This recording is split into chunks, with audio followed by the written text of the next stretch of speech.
ಶಿಕ್ಷಕರ ದಿನಾಚರಣೆಯ ಅಂಗವಾಗಿ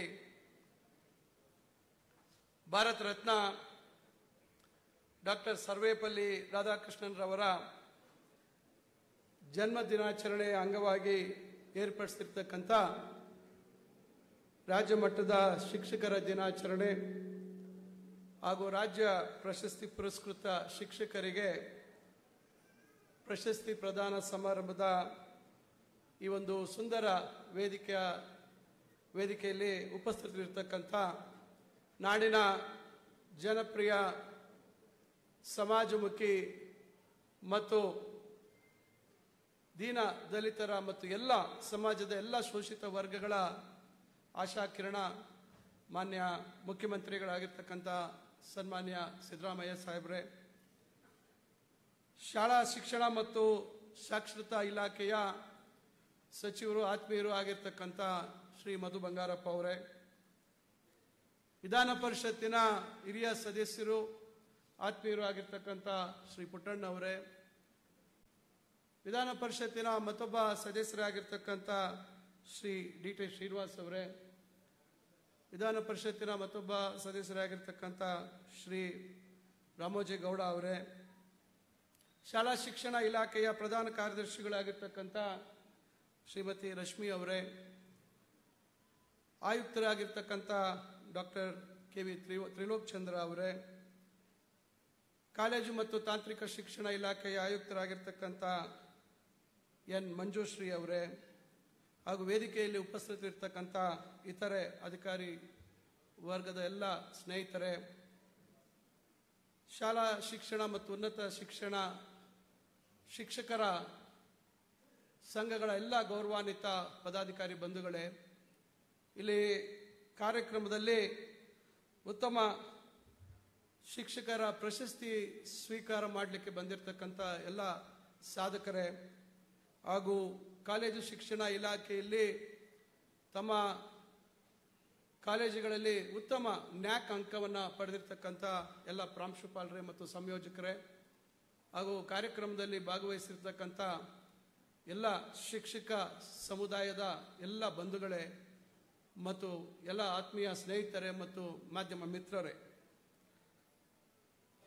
ಬಹುಶಃ ಸಮಾಜದಲ್ಲಿ ಒಂದು ದೊಡ್ಡ ಬದಲಾವಣೆ ತರ್ತಕ್ಕಂಥ ಶಕ್ತಿ ಯಾರಿಗಾದ್ರೂ ಇದ್ರೆ ಈ ಶಿಕ್ಷಕ ಸಮುದಾಯಕ್ಕೆ ಇದೆ ಅಂತ ಹೇಳಿ ನಾವೆಲ್ಲರೂ ಬಹಳಷ್ಟು ಬಾರಿ ನಾವು ಅದನ್ನ ಹೇಳ್ತಕ್ಕಂಥದ್ದು ನೋಡ್ತೇವೆ. ಸಮಾಜದಲ್ಲಿ ಒಂದು ದೊಡ್ಡ ಬದಲಾವಣೆಯ ಗಾಳಿಯನ್ನು ತರ್ತಕ್ಕಂಥ ಶಕ್ತಿ ಮತ್ತು ಸಾಧಕರು ಯಾರು ಸಮಾಜದಲ್ಲಿದ್ದಾರೆ ಅವ್ರ ಹಿಂದೆ ದೊಡ್ಡ ಶಕ್ತಿಯಾಗಿ ನಿಂತಿರ್ತಕ್ಕಂಥದ್ದು ಶಿಕ್ಷಣ ಮತ್ತು ಶಿಕ್ಷಕರು. ಪ್ರಾಥಮಿಕ ಶಿಕ್ಷಣದಿಂದ ಹಿಡಿದು ಉನ್ನತ ಶಿಕ್ಷಣದವರೆಗೆ ಇವತ್ತು ಯಾವ ರೀತಿ ಬದಲಾವಣೆಗಳನ್ನು ನಾವು ಸಮಾಜದಲ್ಲಿ ತರಲಿಕ್ಕೆ ನಮ್ಮದೇ ಆದಂಥ ಕೊಡುಗೆಯನ್ನು ಕೊಟ್ಟಿದ್ದೀವಿ ಶಿಕ್ಷಕರು ಅಂತಕ್ಕಂಥದ್ದು ಇವತ್ತು ನಾವೆಲ್ಲ ಅದನ್ನು ಕೊಂಡಾಡ್ತಕ್ಕಂಥದ್ದು. ನಾನು ಸಹ ಸುಮಾರು 10 ವರ್ಷ ಒಬ್ಬ ಶಿಕ್ಷಕನಾಗಿ ಕೆಲಸ ಮಾಡಿರ್ತಕ್ಕಂಥ ಅನುಭವ, ಅದರ ಪ್ರಾಮುಖ್ಯತೆ ಏನು ಅಂತಕ್ಕಂಥದ್ದು ನನಗೆ ಗೊತ್ತಿದೆ. ಯಾವ ರೀತಿ ನಾವು ಸಮಾಜದ ಬದಲಾವಣೆಗೆ ನಾವು ಕಾರಣೀಭೂತರಾಗಬಹುದು ಅಂತಕ್ಕಂಥದ್ದು ಅದರ ಅರಿವು ನನಗಿದೆ. ಇವತ್ತು ಮಾನ್ಯ ಮುಖ್ಯಮಂತ್ರಿಗಳು ನನಗೆ ಉನ್ನತ ಶಿಕ್ಷಣ ಇಲಾಖೆಯ ಜವಾಬ್ದಾರಿಯನ್ನು ಕೊಟ್ಟಿರ್ತಕ್ಕಂಥದ್ರಿಂದ ನಾವು ಹಲವಾರು ಬದಲಾವಣೆಗಳನ್ನು ತರ್ತಕ್ಕಂಥ ಪ್ರಯತ್ನ. ಇವತ್ತು ಸರ್ವೇಪಲ್ಲಿ ರಾಧಾಕೃಷ್ಣ ಅವರು ಹಾಕ್ಕೊಟ್ಟಿರ್ತಕ್ಕಂಥ ದಾರಿ, ಇವತ್ತು ಸಾವಿತ್ರಿಬಾಯಿ ಫೂಲೆ, ಇವತ್ತು ಇವರೆಲ್ಲರನ್ನ ನಾವು ನೆರೆಸ್ಕೊಳ್ತಕ್ಕಂಥದ್ದು ಎಷ್ಟು ಅವಶ್ಯಕ ಅಂತಕ್ಕಂಥದ್ದನ್ನ ನಾವೆಲ್ಲ ನಿರಂತರವಾಗಿ ಪ್ರತಿ ವರ್ಷ ಈ ಶಿಕ್ಷಕರ ದಿನಾಚರಣೆ ಸಂದರ್ಭದಲ್ಲಿ ನಾವು ಅವರನ್ನು ನೆನೆಸಿ ಅವರ ಕೊಡುಗೆಯನ್ನು ಸ್ಮರಿಸ್ತಕ್ಕಂಥ ಒಂದು ಸಂದರ್ಭ. ಬಂಧುಗಳೇ, ಇವತ್ತು ಏನಾದರೂ ನಾವು ಭವಿಷ್ಯತ್ತಿನ ಭವ್ಯ ಭಾರತವನ್ನು ನಿರ್ಮಾಣ ಮಾಡಬೇಕಾದ್ರೆ ಇವತ್ತು ಶಿಕ್ಷಕರ ಪಾತ್ರ ಎಷ್ಟು ಅವಶ್ಯಕ ಅಂತಕ್ಕಂಥದ್ದನ್ನು ನಾವೆಲ್ಲರೂ ಮನಗಂಡಿದ್ದೀವಿ. ಆದರೆ ನಿರಂತರವಾಗಿ ಇವತ್ತು ಶಿಕ್ಷಣ ಕ್ಷೇತ್ರದಲ್ಲಿ ಆಗ್ತಾ ಇರ್ತಕ್ಕಂಥ ಬದಲಾವಣೆಗೆ ಅನುಗುಣವಾಗಿ ನಾವು ಆಗಿಂದಾಗೆ ನಾವು ನಮ್ಮ ವ್ಯವಸ್ಥೆಗಳಲ್ಲಿ, ನಮ್ಮ ಆಡಳಿತದಲ್ಲಿ ಮತ್ತು ನಮ್ಮ ಬೋಧನಾ ವ್ಯವಸ್ಥೆಗಳಲ್ಲಿ ಮತ್ತು ಪಠ್ಯಗಳಲ್ಲಿ ಬದಲಾವಣೆಗಳನ್ನು ತರ್ತಕ್ಕಂಥದ್ದು ಬಹಳ ಅವಶ್ಯಕವಾಗಿರ್ತಕ್ಕಂಥದ್ದು. ಅದು ಶಾಲಾ ಶಿಕ್ಷಣ ಇರ್ಬೋದು, ಉನ್ನತ ಶಿಕ್ಷಣ ಇರ್ಬೋದು. ಇವತ್ತಿಗಾಗಲೇ ನಾವು ಮಾತಾಡ್ತಾ ಇದ್ವಿ ದ್ವಿಭಾಷಾ ಪದ್ಧತಿ ಅಂತೇಳಿ. ಇವತ್ತು ಪೋಷಕರ ಬೇಡಿಕೆ, ಪೋಷಕರ ಕನಸುಗಳು ಏನಿದೆ ಅಂತಕ್ಕಂಥದ್ದನ್ನು ನಾವು ಇಲಾಖೆಯಲ್ಲಿ ಅರ್ಥ ಮಾಡ್ಕೋಬೇಕಾಗುತ್ತೆ. ನಾವು ಒಂದು ಕಡೆ ಭಾಷೆಯ ಮೇಲೆ ನಮಗೆ ಇರ್ತಕ್ಕಂಥ ಅಭಿಮಾನದ ಜೊತೆಗೆ ಮಕ್ಕಳ ಭವಿಷ್ಯತ್ತನ್ನ ರೂಪುಗೊಳಿಸಲಿಕ್ಕೆ ಇವತ್ತು ಒಂದು ಸ್ಪರ್ಧಾತ್ಮಕ ಒಂದು ವ್ಯವಸ್ಥೆ, ಒಂದು ಪ್ರಪಂಚದಲ್ಲಿ ಅದರ ಅವಶ್ಯಕತೆ ಎಷ್ಟಿದೆ ಅಂತಕ್ಕಂಥದ್ದನ್ನು ಅರ್ಥಕೊಂಡು ಆ ಬದಲಾವಣೆಗಳನ್ನು ಸರ್ಕಾರಗಳು ಮಾಡ್ಕೊಳ್ತಕ್ಕಂಥದ್ದು ಬಹಳ ಮುಖ್ಯ ಅಂತಕ್ಕಂಥ ಮಾತನ್ನ ಈ ಸಂದರ್ಭದಲ್ಲಿ ನಾನು ಹೇಳಲಿಕ್ಕೆ ಬಯಸ್ತಾ, ನಾನು ಈ ಜವಾಬ್ದಾರಿಯನ್ನು ವಹಿಸಿಕೊಂಡ ಮೇಲೆ ಹಲವಾರು ನಾವು ಸುಧಾರಣಾ ಕ್ರಮಗಳನ್ನು ಕೈಗೊಂಡಿದ್ದೀವಿ. ಮುಖ್ಯವಾಗಿ ತಮಗೆ ಗೊತ್ತಿದೆ, ದೊಡ್ಡ ಮಟ್ಟದಲ್ಲಿ ನಮ್ಮ ಉನ್ನತ ಶಿಕ್ಷಣ ಇಲಾಖೆಯಲ್ಲಿ ಅತಿಥಿ ಉಪನ್ಯಾಸಕರನ್ನು ಬಳಸಿಕೊಂಡು ನಾವು ಇವತ್ತು ಗುಣಮಟ್ಟದ ಶಿಕ್ಷಣ ಕೊಡ್ತಕ್ಕಂಥ ಒಂದು ಪ್ರಯತ್ನವನ್ನು ನಾವು ಮಾಡ್ತಾ ಇದ್ದೇವೆ. ಇವತ್ತು ನಾವು ದಿನಪತ್ರಿಕೆಯಲ್ಲಿ ನೋಡ್ತಾ ಇದ್ದೇವೆ, ಇನ್ನು ಇದುವರೆಗೂ ಅತಿಥಿ ಉಪನ್ಯಾಸಕರ ನೇಮಕ ಆಗಿಲ್ಲ ಉನ್ನತ ಶಿಕ್ಷಣ ಇಲಾಖೆಯಲ್ಲಿ, ಶೈಕ್ಷಣಿಕ ಒಂದು ಪ್ರಗತಿಗೆ ತೊಂದರೆ ಆಗ್ತಾ ಇದೆ ಅಂತಕ್ಕಂಥದ್ದನ್ನ ದಿನಪತ್ರಿಕೆಗಳಲ್ಲಿ ನಾವು ನೋಡ್ತಾ ಇದ್ದೇವೆ. ಕಾರಣ ತಮಗೆ ಗೊತ್ತಿದೆ, ಇವತ್ತು ನ್ಯಾಯಾಲಯದಲ್ಲಿ UGCಯ ಏನು ನಿಯಮಗಳ ಅಡಿಯಲ್ಲಿ ಯಾರು ಅರ್ಹತೆಯನ್ನು ಹೊಂದಿದ್ದಾರೆ, ಯಾರು UGCಯ ನಿಯಮಗಳ ಅಡಿಯಲ್ಲಿ ಅರ್ಹತೆ ಹೊಂದದೇ ಇರ್ತಕ್ಕಂಥವರು, ಈ ಎರಡು ವಿಚಾರಗಳ ಬಗ್ಗೆ ಇವತ್ತು ನ್ಯಾಯಾಲಯದ ಮುಂದೆ ಇರ್ತಕ್ಕಂಥ ಒಂದು ಸಮಸ್ಯೆ ಇವತ್ತು ನಮ್ಮನ್ನು ಕಾಡ್ತಾ ಇದೆ. ನಾವು ಇದೇ ಅತಿಥಿ ಉಪನ್ಯಾಸಕರು ಸುಮಾರು 15-20 ವರ್ಷಗಳು ಅವರು ಅರ್ಹತೆ ಇಲ್ಲ ಅಂತ ಹೇಳಿ ಇವತ್ತು ಯಾರು ಹೇಳ್ತಾ ಇದ್ದೇವೆ, ಅವರನ್ನ ನಾವು ಬಳಸ್ಕೊಂಡು ಇವತ್ತು ಇದುವರೆಗೂ ನಾವು ನಮ್ಮ ಪ್ರಯಾಣವನ್ನು ನಾವು ಮಾಡಿದ್ದೇವೆ. ಈಗ ಕಾನೂನಿನ ಚೌಕಟ್ಟಿನಲ್ಲಿ ಕಾನೂನಿಗೆ ಗೌರವ ಕೊಡ್ತಕ್ಕಂಥದ್ದು ನಮ್ಮೆಲ್ಲರ ಕರ್ತವ್ಯ. ಆದರೆ ಮಾನವೀಯತೆಯ ನೆಲೆಗಟ್ಟನ್ನು ಕೂಡ ನಾವು ಒಂದು ಬಾರಿ ಯೋಚನೆ ಮಾಡಬೇಕಾಗುತ್ತೆ. ಇವೆಲ್ಲದರ ನಡುವೆ ಇವತ್ತು ನಾವು ಸಿಕ್ಕಾಕೊಂಡಿರ್ತಕ್ಕಂಥದ್ರು. ಈಗ ಬಹುಶಃ ನಿನ್ನೆ ಅಂತಿಮವಾಗಿ ವಾದ ವಿವಾದ ಆಗಿದೆ. ಬಹುಶಃ ಸೋಮವಾರ ಅಧಿಕೃತವಾಗಿ ಒಂದು ನ್ಯಾಯಾಲಯದಲ್ಲಿ ತೀರ್ಪು ಬರ್ತದೆ. ಆ ತೀರ್ಪಿನ ಅಡಿಯಲ್ಲಿ ನಾವು ತಕ್ಷಣ ಅತಿಥಿ ಉಪನ್ಯಾಸಕರ ನೇಮಕಾತಿ ಪ್ರಕ್ರಿಯೆಗಳನ್ನು ಪ್ರಾರಂಭ ಮಾಡ್ತಕ್ಕಂಥದ್ದಕ್ಕೆ ಸಜ್ಜಾಗಿದ್ದೇವೆ.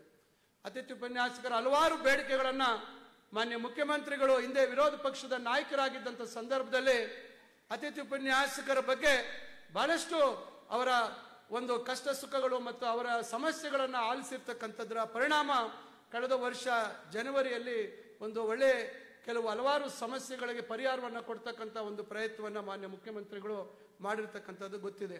ಒಂದೆರಡು ವಿಚಾರ ಹಾಗೆ ಉಳಿದಿತ್ತು. ತಮಗೆ ಗೊತ್ತಿದೆ, ನಿಧನ ಇವತ್ತು 60 ವರ್ಷ ಸೇವೆ ಮಾಡಿ ಏನು ಅವರು ನಿವೃತ್ತಿ ಹೊಂದತಕ್ಕಂಥವ್ರಿಗೆ ಯಾವುದೇ ರೀತಿ ಒಂದು ಹಣಕಾಸಿನ ಒಂದು ಸಹಾಯ ಇರಲಿಲ್ಲ. ಅದಕ್ಕೆ ಇಡುಗಂಟು ಕೊಡಬೇಕು ಅಂತಕ್ಕಂಥ ಬೇಡಿಕೆ ಇತ್ತು. ಅದನ್ನ ಮಾನ್ಯ ಮುಖ್ಯಮಂತ್ರಿಗಳು ಒಪ್ಪಿದ್ರು. ನಂತರ ನಮ್ಮ ಮುಂದೆ ಸಮಸ್ಯೆ ಬಂತು. ಕೆಲವರು 10 ವರ್ಷಕ್ಕಿಂತ ಹೆಚ್ಚು ಸೇವೆ ಮಾಡಿ ಆಕಸ್ಮಿಕವಾಗಿ ಮರಣ ಹೊಂದಂತವರು ಕೂಡ ಏನಾದರೂ ಸಹಾಯ ಮಾಡಬೇಕು ಅಂತಕ್ಕಂಥದ್ದು. ಅದನ್ನು ಸಹ ಮಾನ್ಯ ಮುಖ್ಯಮಂತ್ರಿಗಳು ಏನು ನಿವೃತ್ತಿ ಹೊಂದಿದಾಗ ಕೊಡ್ತೀವಿ 5 ಲಕ್ಷ ಇಡುಗಂಟು, ಅದೇ ರೀತಿ 10 ವರ್ಷ ಸೇವೆ ಮಾಡಿ ಏನಾದರೂ ಕಾರಣಾಂತರದಿಂದ ತೀರ್ಕೊಂಡವರಿಗೆ 5 ಲಕ್ಷ ಕೊಡ್ತಕ್ಕಂಥದ್ದನ್ನು ಕೂಡ ನಮ್ಮ ಸರ್ಕಾರ ಈಗ ಅನುಮೋದನೆ ಮಾಡಿದೆ ಅಂತಕ್ಕಂಥದ್ದು ತಮ್ಮ ಗಮನಕ್ಕೆ ತರಲಿಕ್ಕೆ ಬಯಸ್ತೇನೆ. ಈ ರೀತಿ ನಿರಂತರವಾಗಿ ಅತಿಥಿ ಉಪನ್ಯಾಸಕರ ಸಮಸ್ಯೆಗಳನ್ನು ಆಲಿಸ್ತಕ್ಕಂಥದ್ರ ಜೊತೆಗೆ ತಮಗೆ ಗೊತ್ತಿದೆ, ಕಳೆದ ವರ್ಷದ ಶಿಕ್ಷಕರ ದಿನಾಚರಣೆಯ ಅಂಗವಾಗಿ ನಾವು ಗೆಜೆಟ್ ನೋಟಿಫಿಕೇಶನ್ ಮಾಡಿದ್ವಿ. ಏನು 1242 ಸಹಾಯಕ ಪ್ರಾಧ್ಯಾಪಕರ ಒಂದು ಉದ್ಯೋಗಕ್ಕೆ ಒಂದು ಏನು ಹಿಂದೆ ನಾವು ಎಲ್ಲ ಪ್ರಕ್ರಿಯೆಗಳನ್ನು ಮಾಡಿ ಅವರಿಗೆ ನೇಮಕಾತಿ ಆದೇಶ ಕೊಡ್ತಕ್ಕಂಥದ್ದಕ್ಕೆ ಒಂದು ಗೆಜೆಟ್ ನೋಟಿಫಿಕೇಶನ್ ಕಳೆದ ವರ್ಷ ಮಾಡಿದ್ವಿ. ಒಂದೇ ಒಂದು ತಿಂಗಳಲ್ಲಿ ನಾವು ಆ ಎಲ್ಲ ಪ್ರಕ್ರಿಯೆಗಳು, ಡಾಕ್ಯುಮೆಂಟ್ ವೆರಿಫಿಕೇಶನ್ ಮತ್ತೊಂದು ಇವೆಲ್ಲವನ್ನ ದಾಖಲಾತಿಗಳ ಪರಿಶೀಲನೆಯನ್ನ ಮಾಡಿ, ಬಹುಶಃ ದಾಖಲೆ ಅಂತ ಕಾಣ್ತದೆ, ಇಲ್ಲಿ ಬಹಳಷ್ಟು ಜನ ಹಳಬರಿದ್ದೀರಿ. ಬೆಳಗ್ಗೆ ಪ್ರಾರಂಭ ಮಾಡಿದ್ವಿ, ಕೌನ್ಸಿಲಿಂಗ್ ಪ್ರಾರಂಭ ಮಾಡಿ ರಾತ್ರಿಗೆ ಕೌನ್ಸಿಲಿಂಗ್ ಮುಗಿಸಿ ರಾತ್ರಿನೇ ಅವರಿಗೆ ನೇಮಕಾತಿ ಆದೇಶ ಬಹುಶಃ ಚರಿತ್ರೆಯಲ್ಲೇ ಯಾರೂ ಕೊಟ್ಟಿರ್ಲಿಕ್ಕೆ ಸಾಧ್ಯ ಇಲ್ಲ. ಆ ಒಂದು ಪ್ರಕ್ರಿಯೆಯನ್ನು ನಾವು ಕಳೆದ ವರ್ಷ ನಾವು ನವೆಂಬರ್ ತಿಂಗಳಲ್ಲಿ ಮಾಡಿರ್ತಕ್ಕಂಥದ್ದಿದೆ. ಅಲ್ಲಿ ನಮಗೆ ಕಲ್ಯಾಣ ಕರ್ನಾಟಕದ ಭಾಗದ ಕೆಲವು ಸಮಸ್ಯೆಗಳಿತ್ತು. ಅದು ಕೂಡ ಈಗ ಮತ್ತೆ ನಾವು ಕಾನೂನಿನ ಒಂದು ಸಲಹೆಯನ್ನು ಪಡೆದು ನಿನ್ನೆ ಒಂದು 25 ಜನ ಸಹಾಯಕ ಪ್ರಾಧ್ಯಾಪಕರು ಕಲ್ಯಾಣ ಕರ್ನಾಟಕ ಭಾಗದವರು ಕೂಡ ಅವರಿಗೆ ಒಂದು ಕಂಡೀಷನಲ್ ಅಪಾಯಿಂಟ್ಮೆಂಟ್ ಕೊಡುವಂಥದ್ದಕ್ಕೂ ನಿನ್ನೆ ಅದಕ್ಕೆ ಅಧಿಕೃತವಾಗಿ ನಾವು ಕಡತವನ್ನು ನಾನು ನಿನ್ನೆ ಸಹಿ ಮಾಡಿದ್ದೇನೆ. ಈ ರೀತಿ ನಿರಂತರವಾಗಿ ಒಂದು ಬದಲಾವಣೆ ತರ್ತಕ್ಕಂಥ ಪ್ರಯತ್ನ ಮಾನ್ಯ ಮುಖ್ಯಮಂತ್ರಿಗಳು ಆಯವ್ಯಯದಲ್ಲಿ 2000 ನಾವು ಶಿಕ್ಷಕರ ಅಂದ್ರೆ ಬೋಧಕರ ನೇಮಕಾತಿಗೆ ಆಯವ್ಯಯದಲ್ಲಿ ಘೋಷಣೆ ಮಾಡಿದ್ದಾರೆ. ಈಗಾಗಲೇ ಆ ಪ್ರಕ್ರಿಯೆಗಳನ್ನು ನಾವು ಪ್ರಾರಂಭ ಮಾಡಿದ್ದೇವೆ. ಶಾಲಾ ಶಿಕ್ಷಣ ಮತ್ತು ತಾಂತ್ರಿಕ ಶಿಕ್ಷಣ ಇವೆರಡೂ ಕಡೆ ನಾವು ಹೆಚ್ಚಿನ ಸಂಖ್ಯೆಯಲ್ಲಿ ಒಂದು ನೇಮಕಾತಿ ಪ್ರಕ್ರಿಯೆಗಳನ್ನ ಈಗ ಒಳ ಮೀಸಲಾತಿ ಸಮಸ್ಯೆ ಕೂಡ ಬಗೆಹರಿದಿರೋದ್ರಿಂದ ಆದಷ್ಟು ತ್ವರಿತವಾಗಿ ಅದಕ್ಕೆ ಕೂಡ ನೇಮಕಾತಿಯ ಒಂದು ಪ್ರಕಟಣೆಯನ್ನ ಮಾಡ್ತಕ್ಕಂಥ ಒಂದು ಕೆಲಸಕ್ಕೂ ಕೂಡ ನಾವು ಈಗಾಗಲೇ ಎಲ್ಲ ಚಾಲನೆ ಕೊಡುವಂಥ ಕೆಲಸವನ್ನು ನಾವು ಮಾಡಿದ್ದೇವೆ. ಈ ರೀತಿ ಹಲವಾರು ಪ್ರಯತ್ನಗಳ ಜೊತೆಯಲ್ಲಿ ತಮಗೆ ಗೊತ್ತಿದೆ, ಬಹಳ ವರ್ಷಗಳಿಂದ ನಮ್ಮ ಪದವಿ ಕಾಲೇಜುಗಳಲ್ಲಿ ಪ್ರಾಂಶುಪಾಲರಿಲ್ಲ.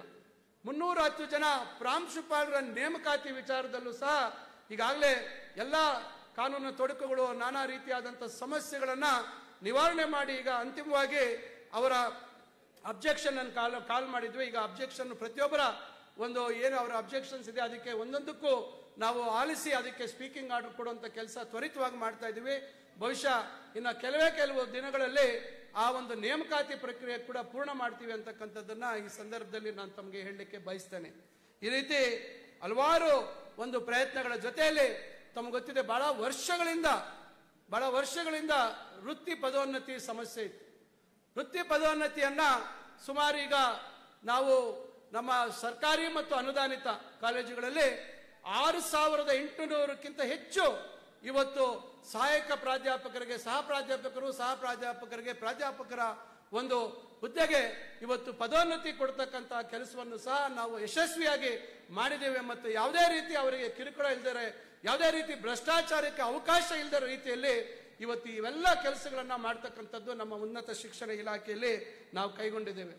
ಇವತ್ತು ತಾಂತ್ರಿಕ ಶಿಕ್ಷಣ ಇಲಾಖೆಯಲ್ಲಿ ಸುಮಾರು 16-17 ವರ್ಷಗಳಿಂದ ನಮಗೆ ವೃಂದ ಮತ್ತು ನೇಮಕಾತಿ C&R ಇರಲಿಲ್ಲ.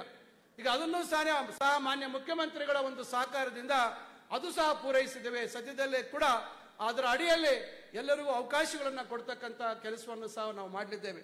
ಅದರಿಂದ ಇವೆಲ್ಲರ ಜೊತೆಗೆ ಹಲವಾರು ಹೊಸ ವಿನೂತವಾದಂತಹ ಕಾರ್ಯಕ್ರಮಗಳನ್ನ ನಾವು ಹಮ್ಮಿಕೊಳ್ತಕ್ಕಂಥ ಒಂದು ಪ್ರಯತ್ನ ಮಾಡಿದ್ದೇವೆ. ಕಳೆದ ವರ್ಷ ನಾವು ಕ್ರಿಸ್ಪ್ ಅಂತಕ್ಕಂಥ ಒಂದು ಸಂಸ್ಥೆಯ ಜೊತೆಯಲ್ಲಿ AEDP ಕಾರ್ಯಕ್ರಮ, ಅಪ್ರೆಂಟಿಸ್ಶಿಪ್ ಎಂಬೆಡೆಡ್ ಡಿಗ್ರಿ ಪ್ರೋಗ್ರಾಮ್ ಅಂತಕ್ಕಂಥ ಒಂದು ಉದ್ಯೋಗ ಲಭಿಸ್ತಕ್ಕಂಥ ಅವಕಾಶಗಳು ಹೆಚ್ಚು ಕೊಡ್ತಕ್ಕಂಥ ಒಂದು ಕಾರ್ಯಕ್ರಮವನ್ನು ನಾವು ಹಮ್ಮಿಕೊಂಡಿದ್ದೇವೆ. ಅದರಲ್ಲಿ ಈಗಾಗಲೇ ನಾವು ಕಳೆದ ವರ್ಷ 45 ಕಾಲೇಜುಗಳಲ್ಲಿ 4 ವಿಷಯಗಳಲ್ಲಿ BCom ಇನ್ ಇ-ಕಾಮರ್ಸ್, BCom ಇನ್ ಲಾಜಿಸ್ಟಿಕ್ಸ್, BCom ಇನ್ ರಿಟೇಲ್, BCom ಇನ್ BFSI ಅಂತಕ್ಕಂಥ 4 ವಿಷಯಗಳಲ್ಲಿ ಒಂದು ಪ್ರತ್ಯೇಕವಾದಂಥ ಪದವಿ ಕಾರ್ಯಕ್ರಮವನ್ನು ನಾವು ಹಮ್ಮಿಕೊಂಡಿದ್ದೇವೆ. 1400ಕ್ಕಿಂತ ಹೆಚ್ಚು ಮಕ್ಕಳಲ್ಲಿ ಸೇರ್ಪಡೆ ಆಗಿದ್ರು. ಈಗಾಗಲೇ ಅವರು 3ನೇ ಸೆಮಿಸ್ಟರ್ಗೆ ಬಂದಿದ್ದಾರೆ. ಈ ವರ್ಷ ಒಟ್ಟು 68 ಕಾಲೇಜುಗಳಲ್ಲಿ 2500ಕ್ಕಿಂತ ಹೆಚ್ಚು ಮಕ್ಕಳಿಗೆ ಈಗಾಗಲೇ ದಾಖಲಾತಿಯನ್ನು ಮಾಡಿಕೊಂಡಿದ್ದಾರೆ. ಈ ಒಂದು ವಿಷಯಗಳಲ್ಲಿ ಅವರಿಗೆ 5ನೇ ಮತ್ತು 6ನೇ ಸೆಮಿಸ್ಟರ್ ಅಲ್ಲಿ ನೇರವಾಗಿ ರಿಟೇಲ್ ಇಂಡಸ್ಟ್ರಿಯಲ್ಲಿ ಕೆಲಸ ಮಾಡ್ತಕ್ಕಂಥದ್ದಾಗುತ್ತೆ. ಅವರಿಗೆ ತಿಂಗಳಿಗೆ ಕನಿಷ್ಠ 8,000ಕ್ಕಿಂತ ಹೆಚ್ಚು ಅವರಿಗೆ ಪ್ರತಿ ತಿಂಗಳು ಸ್ಟೈಪೆಂಡ್ ಕೊಡ್ತಕ್ಕಂಥ ಈ ಒಂದು ಕಾರ್ಯಕ್ರಮ. ಇದಾದ ಕೂಡಲೇ ಅವರು 6ನೇ ಸೆಮಿಸ್ಟರ್ ಮುಗಿದ ಕೂಡಲೇ ಅವರು ನೇರವಾಗಿ ಆ ಒಂದು ಸಂಸ್ಥೆಗಳಲ್ಲಿ ಆ ಒಂದು ಯಾವ್ಯಾವ ಲಾಜಿಸ್ಟಿಕ್ ಇರ್ಬೋದು ಅಥವಾ ರಿಟೇಲ್ ಇರ್ಬೋದು ಅಲ್ಲಿ ಉದ್ಯೋಗ ಲಭಿಸ್ತಕ್ಕಂಥ ಅವಕಾಶಗಳು ಹೆಚ್ಚಿದಾವೆ. ಈ ರೀತಿ ಬದಲಾವಣೆಗಳನ್ನ ತರ್ತಕ್ಕಂಥ ಒಂದು ಪ್ರಯತ್ನ ನಾವು ಮಾಡ್ತಾ ಇದ್ದೇವೆ. ಅದರಿಂದ ಬಂಧುಗಳೇ, ಇನ್ನ ಹಲವಾರು ವಿಚಾರಗಳು ಇವತ್ತಿದ್ದಾವೆ. ನಾವು ಕಳೆದ ನವೆಂಬರ್ 9ನೇ ತಾರೀಕು 6 ವಿಶ್ವವಿದ್ಯಾಲಯಗಳಿಂದ ಒಂದೊಂದು ವಿಶ್ವವಿದ್ಯಾಲಯದಲ್ಲಿ 5 ಜನ ಮಕ್ಕಳು, ಪ್ರತಿಭಾನ್ವಿತ ಮಕ್ಕಳನ್ನ ಆಯ್ಕೆ ಮಾಡಿ ಒಟ್ಟು 30 ಜನ ಮಕ್ಕಳನ್ನ ಮತ್ತು 6 ಜನ ನಮ್ಮ ಫ್ಯಾಕಲ್ಟಿಯನ್ನ ನಾವು 15 ದಿವಸ ಯೂನಿವರ್ಸಿಟಿ ಆಫ್ ಈಸ್ಟ್ ಲಂಡನ್ಗೆ ನಾವು 15 ದಿವಸ ಶೈಕ್ಷಣಿಕ ಪ್ರವಾಸಕ್ಕೆ ಕಳಿಸ್ಕೊಟ್ಟಿದ್ವಿ. ಬಹುಶಃ ನೀವು ಆಶ್ಚರ್ಯ ಪಡ್ತೀರಾ, 15 ದಿವಸಗಳಲ್ಲಿ ಆ ಮಕ್ಕಳಲ್ಲಿ ಇರ್ತಕ್ಕಂಥ ಆತ್ಮಸ್ಥೈರ್ಯ ಯಾವ ರೀತಿ ಬದಲಾವಣೆ ಆಯ್ತು ಅಂತಕ್ಕಂಥದ್ದು ನಾವು ಯಾರು ಊಹಿಸ್ಲಿಕ್ಕೆ ಸಾಧ್ಯ ಇಲ್ಲ. ಅವರು ಆ ಕಾರ್ಯಕ್ರಮಕ್ಕೆ ಹೋಗುವಂತ ಸಂದರ್ಭದಲ್ಲಿ ಅವ್ರು ಯಾರು ಅಷ್ಟು ಆತ್ಮವಿಶ್ವಾಸದಿಂದ ಯಾರು ಮಾತಾಡ್ತಕ್ಕಂಥವ್ರಾಗಿರ್ಲಿಲ್ಲ. ಅವರೆಲ್ಲರೂ ಪ್ರಥಮ ಬಾರಿಗೆ ಪಾಸ್ಪೋರ್ಟ್ ಮಾಡಿರ್ತಕ್ಕಂಥದ್ದು, ಪ್ರಥಮ ಬಾರಿಗೆ ವಿದೇಶಕ್ಕೆ ಪಯಣ ಬಳಸಿದಂಥದ್ದು. ಇದು ಬಡ ಮಕ್ಕಳಿಗೆ ನಾವು ಕೊಟ್ಟಂಥದ್ದು. ಬ್ರಿಟಿಷ್ ಕೌನ್ಸಿಲ್ನ ಮುಖಾಂತರ ಇದನ್ನ ಅನುಷ್ಠಾನ ಮಾಡಿರ್ತಕ್ಕಂಥದ್ದು ನಾನು ತಮ್ಮ ಗಮನಕ್ಕೆ ತರಲಿಕ್ಕೆ ಬಯಸ್ತೇನೆ. ಮತ್ತೊಂದು ಮಹತ್ತರವಾದಂಥ ಹೆಜ್ಜೆಯನ್ನ ನಾವು ಕಳೆದ ವರ್ಷ ಮಾನ್ಯ ಮುಖ್ಯಮಂತ್ರಿಗಳ ಸಹಕಾರದೊಂದಿಗೆ ನಾವು ಟ್ಯೂನಿಂಗ್ ನಮ್ಮ ಕರ್ನಾಟಕ ಟ್ಯೂನಿಂಗ್ ಪ್ರೋಗ್ರಾಮ್ ಅಂತ ಹೇಳಿ ನಮ್ಮ ಯುನೈಟೆಡ್ ಕಿಂಗ್ಡಮ್ ಅಲ್ಲಿ ಇವತ್ತು ಬ್ರಿಟನ್ಗೆ ಹೋಗ್ತಕ್ಕಂಥದಕ್ಕೆ ಅಲ್ಲಿ ಯಾವುದೇ ವಿಶ್ವವಿದ್ಯಾಲಯದಲ್ಲಿ ಸ್ನಾತಕೋತ್ತರ ಪದವಿಯನ್ನ ಓದ್ತಕ್ಕಂಥದಕ್ಕೆ 5 ಜನ ಹೆಣ್ಣು ಮಕ್ಕಳಿಗೆ ಫಾರಿನ್ ಕಾಮನ್ವೆಲ್ತ್ ಡೆವಲಪ್ಮೆಂಟ್ ಆಫೀಸ್ ಅವರು 20 ಲಕ್ಷಗಳನ್ನ ವ್ಯಯ ಮಾಡ್ತಾರೆ. ನಮ್ಮ ರಾಜ್ಯ ಸರ್ಕಾರ 20 ಲಕ್ಷ ವ್ಯಯ ಮಾಡ್ತದೆ. ಒಂದೊಂದು ವಿದ್ಯಾರ್ಥಿಗೆ ಸುಮಾರು 5 ಜನ ಹೆಣ್ಣು ಮಕ್ಕಳು 1 ವರ್ಷ ಅವರು ಸ್ನಾತಕೋತ್ತರ ಪದವಿಯನ್ನ ಉಚಿತವಾಗಿ ಅವರು ಯುನೈಟೆಡ್ ಕಿಂಗ್ಡಮ್ ಅಲ್ಲಿ ಯಾವುದಾದ್ರೂ ವಿಶ್ವವಿದ್ಯಾಲಯ, ಪ್ರತಿಷ್ಠಿತ ವಿಶ್ವವಿದ್ಯಾಲಯದಲ್ಲಿ ಸೀಟ್ ಪಡ್ಕೊಂಡಾಗ ಅವರನ್ನ ಒಂದು ವ್ಯವಸ್ಥಿತವಾದಂಥ ಒಂದು ಆಯ್ಕೆ ಪ್ರಕ್ರಿಯೆಯಲ್ಲಿ ಆಯ್ಕೆ ಮಾಡಿ ಕಳಿಸುವಂಥದ್ದಕ್ಕೂ ಒಡಂಬಡಿಕೆ ಮಾಡಿಕೊಂಡ್ವಿ. ಮೊನ್ನೆ 5 ಜನ ವಿದ್ಯಾರ್ಥಿನಿಯರನ್ನ ಕಳಿಸ್ತಕ್ಕಂಥ ಒಂದು ಕೆಲಸಕ್ಕೆ ನಾವು ಮೊನ್ನೆ ಚಾಲನೆ ಕೊಟ್ಟಿದ್ದೀವಿ. ಈ ವರ್ಷದಿಂದ 3 ವರ್ಷಗಳು ಈ ಒಡಂಬಡಿಕೆಯನ್ನು ಮಾಡ್ಕೊಂಡಿದ್ದೀವಿ. ಇದು ಕೂಡ ನಮ್ಮ ಸರ್ಕಾರ ಮಾನ್ಯ ಮುಖ್ಯಮಂತ್ರಿಗಳ ಒಂದು ಸಹಕಾರದೊಂದಿಗೆ ಕೈಗೊಂಡಿರ್ತಕ್ಕಂಥದ್ದು.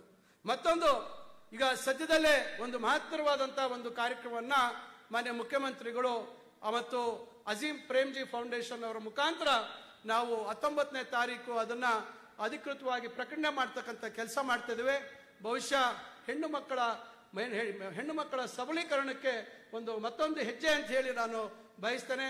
ಬಹಳಷ್ಟು ಜನ ಇವತ್ತು ವಿದ್ಯಾಭ್ಯಾಸದಿಂದ, ಉನ್ನತ ಶಿಕ್ಷಣದಿಂದ ಹೆಣ್ಣು ಮಕ್ಕಳು ವಂಚಿತರಾಗ್ತಕ್ಕಂಥದ್ದು, ಹಣಕಾಸಿನ ಸಮಸ್ಯೆಯಿಂದ ಮಧ್ಯದಲ್ಲೇ ಅವರು ವೈವಾಹಿಕ ಜೀವನ ಮತ್ತು ಬೇರೆ ಬೇರೆ ರೀತಿಯಲ್ಲಿ ಸಮಸ್ಯೆಗಳಿಗೆ ಕಾರಣರಾಗಿ ಅವರು ಅಲ್ಲಿಗೆ ಮೊಟಕುಗೊಳಿಸ್ತಕ್ಕಂಥದ್ದು ಆಗಬಾರ್ದು ಅಂತಕ್ಕಂಥ ದೃಷ್ಟಿಯಿಂದ ನಮ್ಮ ಅಜೀಂ ಪ್ರೇಮ್ಜಿ ಫೌಂಡೇಶನ್ ಅವರು ಪ್ರತಿ ವರ್ಷ ಏನು 10ನೇ ತರಗತಿ ಸರ್ಕಾರಿ ಶಾಲೆಯಲ್ಲಿ ಓದಿರಬೇಕು, ಮೊದಲನೇ ಮತ್ತು 2ನೇ PUC ಅಥವಾ 11th and 12th ಗ್ರೇಡ್ ಸರ್ಕಾರಿ ವ್ಯವಸ್ಥೆಯಲ್ಲಿ ಓದಿರ್ತಕ್ಕಂಥ ಮಕ್ಕಳು ಯಾವುದೇ ಪದವಿ ಕೋರ್ಸ್, ನಿಮಗೆ ನಮ್ಮ ಡಿಗ್ರಿ ಪ್ರೋಗ್ರಾಮ್ ಇರ್ಬೋದು, ವೈದ್ಯಕೀಯ ಶಿಕ್ಷಣ ಇರ್ಬೋದು, ತಾಂತ್ರಿಕ ಶಿಕ್ಷಣ ಇರ್ಬೋದು, ಕಾನೂನು ಇರ್ಬೋದು, ಡಿಪ್ಲೊಮೊ ಇರ್ಬೋದು, ಏನು ITI 2 ವರ್ಷದ ITI ಪ್ರೋಗ್ರಾಮ್ ಇರ್ಬೋದು, ಯಾವುದೇ ಆಗಲಿ 2 ವರ್ಷಕ್ಕಿಂತ ಹೆಚ್ಚಿರಬೇಕು. ಅವರಿಗೆ ಪ್ರತಿ ವರ್ಷ ಸುಮಾರು 36,000ಕ್ಕಿಂತ ಹೆಚ್ಚು ಜನ ಹೆಣ್ಣು ಮಕ್ಕಳಿಗೆ ಪ್ರತಿ ವರ್ಷ ಅವರಿಗೆ 30,000 ರೂಪಾಯಿ ಅವರಿಗೆ ಸ್ಕಾಲರ್ಶಿಪ್ ಕೊಡ್ತಕ್ಕಂಥ ಕಾರ್ಯಕ್ರಮ ನಾವು ಸದ್ಯದಲ್ಲೇ ಅದನ್ನ ಅಧಿಕೃತವಾಗಿ ನಾವು ಅದಕ್ಕೆ ಚಾಲನೆ ಕೊಡ್ತಕ್ಕಂಥ ಕೆಲಸವನ್ನು ಸಹ ಇವತ್ತು ನಾವು ಮಾಡಲಿದ್ದೇವೆ. ವರ್ಷಕ್ಕೆ ಸುಮಾರು 110ಕ್ಕಿಂತ ಹೆಚ್ಚು ಕೋಟಿ ರೂಪಾಯಿ ಅಜೀಂ ಪ್ರೇಮ್ಜಿ ಫೌಂಡೇಶನ್ ಅವರು ನಮಗೆ ಕೊಡ್ಲಿಕ್ಕೆ ಮಕ್ಕಳಿಗೆ ಏನು ಪ್ರೋತ್ಸಾಹ, ಹೆಣ್ಣು ಮಕ್ಕಳಿಗೆ ಪ್ರೋತ್ಸಾಹ ಕೊಡ್ತಕ್ಕಂಥ ಕಾರ್ಯಕ್ರಮವನ್ನು ಹಮ್ಮಿಕೊಳ್ತಕ್ಕಂಥ ಕೆಲಸ ಆಗ್ತಿದೆ. ಈ ರೀತಿ ಹಲವಾರು ಕಾರ್ಯಕ್ರಮಗಳ ಜೊತೆಗೆ ತಮಗೆ ಗೊತ್ತಿದೆ, ನಮ್ಮ ಸರ್ಕಾರ ಬಂದ ಕೂಡಲೇ ನಾವು ರಾಷ್ಟ್ರೀಯ ಶಿಕ್ಷಣ ನೀತಿಯಿಂದ ಹೊರಗೆ ಬರಬೇಕು, ನಮ್ಮದೇ ಆದಂಥ ರಾಜ್ಯ ಶಿಕ್ಷಣ ನೀತಿಯನ್ನ ನಾವು ಜಾರಿಗೆ ತರಬೇಕು ಅಂತಕ್ಕಂಥ ದೃಷ್ಟಿಯಲ್ಲಿ ನಾವೊಂದು ಆಯೋಗವನ್ನ ರಚನೆ ಮಾಡಿದ್ವಿ. ಅವರು ಇತ್ತೀಚೆಗೆ ಕೆಲವು ದಿನಗಳ ಹಿಂದೆ ಮಾನ್ಯ ಮುಖ್ಯಮಂತ್ರಿಗಳಿಗೆ ಅವರ ವರದಿಯನ್ನ ಕೊಟ್ಟಿದ್ದಾರೆ. ಸಂಬಂಧಪಟ್ಟಂತ ಶಾಲಾ ಶಿಕ್ಷಣ ಮತ್ತು ಉನ್ನತ ಶಿಕ್ಷಣ ಇಲಾಖೆಯಲ್ಲಿ ಅದನ್ನ ಸಂಪೂರ್ಣವಾಗಿ ಅಧ್ಯಯನ ಮಾಡಿ ಮುಂದಿನ ದಿನಗಳಲ್ಲಿ ಅದನ್ನ ಸಂಪುಟದ ಮುಂದೆ ತಂದು ನಿರ್ದಿಷ್ಟವಾದಂಥ ತೀರ್ಮಾನವನ್ನ ನಮ್ಮ ರಾಜ್ಯ ಸರ್ಕಾರ ಮಾಡಲಿದೆ. ಈ ರೀತಿ ಬದಲಾವಣೆಗಳನ್ನ ತರ್ತಕ್ಕಂಥ ಪ್ರಯತ್ನದ ಜೊತೆಗೆ ನಾವು ಮತ್ತೊಂದು ಮಹತ್ತರವಾದಂಥ ಹೆಜ್ಜೆ, ಮಾನ್ಯ ಮುಖ್ಯಮಂತ್ರಿಗಳು ನಮಗೆ 2,500 ಕೋಟಿ ರೂಪಾಯಿಯನ್ನ ನಮ್ಮ ಇಲಾಖೆಯಲ್ಲಿ ನಮ್ಮ ಏಷ್ಯನ್ ಡೆವಲಪ್ಮೆಂಟ್ ಬ್ಯಾಂಕ್ ಮುಖಾಂತರ ಒಂದು ಟ್ರಾನ್ಸ್ಫಾರ್ಮೇಶನ್ ಆಫ್ ಹೈಯರ್ ಎಜುಕೇಶನ್ ಅಂತಕ್ಕಂಥ ಹೆಸರಿನ ಅಡಿಯಲ್ಲಿ ಒಂದು ಮಹತ್ತರವಾದಂಥ ಹೆಜ್ಜೆಯನ್ನು ಇಡ್ತಕ್ಕಂಥ ಒಂದು ಪ್ರಯತ್ನ ಮಾಡ್ತಾ ಇದ್ದೀವಿ.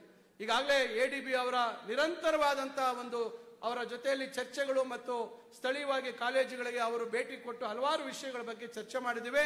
ಇದರಲ್ಲಿ 40 ಪದವಿ ಕಾಲೇಜುಗಳನ್ನ ಮಾಡೆಲ್ ಕಾಲೇಜಸ್ ಆಗಿ ಪರಿವರ್ತನೆ ಮಾಡಬೇಕು ಅಂತಕ್ಕಂಥದ್ದು ಒಂದು, ಸುಮಾರು 10-11 ಪಾಲಿಟೆಕ್ನಿಕ್ ಅನ್ನ ಮಾಡೆಲ್ ಪಾಲಿಟೆಕ್ನಿಕ್ಸ್ ಆಗಿ ಮಾಡಬೇಕು ಅಂತಕ್ಕಂಥದ್ದು ಒಂದು. ಇದ್ರ ಜೊತೆಯಲ್ಲಿ ನಾವು 9 ಸೆಂಟರ್ಸ್ ಆಫ್ ಎಕ್ಸಲೆನ್ಸ್ ಮಾಡಬೇಕು ಅಂತಕ್ಕಂಥ ಉದ್ದೇಶ. ಇತ್ತೀಚೆಗೆ ನಾನು ಮತ್ತು ನಮ್ಮ ಕೌಶಲ್ಯಾಭಿವೃದ್ಧಿ ಸಚಿವರು ಮಾನ್ಯ ಮುಖ್ಯಮಂತ್ರಿಗಳ ಸೂಚನೆ ಮೇರೆಗೆ ನಾವು ಭುವನೇಶ್ವರಲ್ಲಿ ಇರ್ತಕ್ಕಂಥ ವರ್ಲ್ಡ್ ಸ್ಕಿಲ್ ಸೆಂಟರ್ ಮತ್ತು ಅಲ್ಲಿ CTTC ಇವೆಲ್ಲ ನೋಡ್ಕೊಂಡು ಬರ್ತಕ್ಕಂಥ ಕೆಲಸ ಮಾಡಿದ್ದೀವಿ. ನಮ್ಮ ಉದ್ದೇಶ ಇಷ್ಟೇ, ನಮ್ಮ ಏನು ಪದವಿಯ ಅವಧಿ ಒಳಗೆ ಏನಿವತ್ತು ಇಂಜಿನಿಯರಿಂಗ್ ಇರ್ಬೋದು, ಈಗ ನಾನ್ ಟೆಕ್ನಿಕಲ್ ಕೋರ್ಸಸ್ ಇರ್ಬೋದು, 3 ವರ್ಷ ಅಥವಾ 4 ವರ್ಷದ ಅವಧಿ ಒಳಗೆ ಅವರು ಕೌಶಲ್ಯದ ತರಬೇತಿಯನ್ನ ಕೊಡಬೇಕು ಅಂತಕ್ಕಂಥದ್ದು ನಮ್ಮ ಚಿಂತನೆ. ಅವರು ಪದವಿಯನ್ನ ಮುಗಿಸಿ ಹೊರಗೆ ಬಂದರೆ ಆತ್ಮವಿಶ್ವಾಸದಿಂದ ಉದ್ಯೋಗ ಲಭಿಸ್ತಕ್ಕಂಥ ಅವಕಾಶಗಳು ಹೆಚ್ಚು ಮಾಡಬೇಕು ಅಂತಕ್ಕಂಥದ್ದು ನಮ್ಮ ಉದ್ದೇಶ. ಅದರಿಂದ ಪ್ರಾರಂಭದಲ್ಲಿ ಇವತ್ತು 9 ಸೆಂಟರ್ ಆಫ್ ಎಕ್ಸಲೆನ್ಸ್ ಮಾಡಬೇಕು ಅಂತಕ್ಕಂಥ ತೀರ್ಮಾನ ಬಹುಶಃ ದೇಶದಲ್ಲೇ ಯಾವುದೇ ಸರ್ಕಾರ ಈ ರೀತಿಯಾದಂಥ ಆಲೋಚನೆಗಳು ಮಾಡಿಲ್ಲ. ಅದನ್ನ ಮಾಡಿದ ನಂತರ ಪಟ್ಟಿಗಳಲ್ಲಿ ಕೂಡ ಬದಲಾವಣೆ ತರ್ತಕ್ಕಂಥದ್ದು, ಅದಕ್ಕೆ ಕ್ರೆಡಿಟ್ ಕೊಡ್ತಕ್ಕಂಥದ್ದು, ಇವೆಲ್ಲ ಮಾಡುವಂಥ ಕೆಲಸವನ್ನ ಮಾಡ್ತಾ ಇದೀವಿ.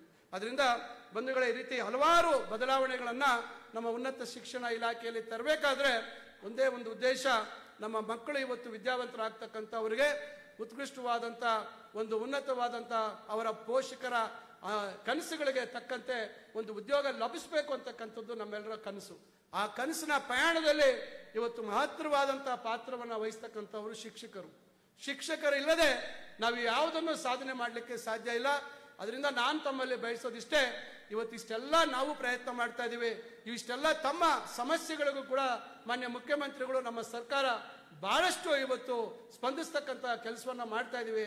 7ನೇ ವೇತನ ಆಯೋಗ ಹೆಚ್ಚಿಸಿರ್ತಕ್ಕಂಥದ್ದು ಇರ್ಬೋದು. ಈ ರೀತಿ ಹಲವಾರು ಬೇಡಿಕೆಗಳನ್ನ ಈಡೇರಿಸತಕ್ಕಂಥ ದಿಟ್ಟ ನಿರ್ಧಾರಗಳನ್ನ ಮಾನ್ಯ ಮುಖ್ಯಮಂತ್ರಿಗಳು ಕೈಗೊಂಡಿರ್ತಕ್ಕಂಥ ಒಂದು ವಿಚಾರವಾಗಿ ನಾವು ತಮ್ಮಲ್ಲಿ ನಿರೀಕ್ಷೆ ಮಾಡ್ತಕ್ಕಂಥದ್ದು, ತಮ್ಮ ಜವಾಬ್ದಾರಿಯನ್ನ ತಾವು ಸರಿಯಾದ ರೀತಿ ನಿಭಾಯಿಸಬೇಕು.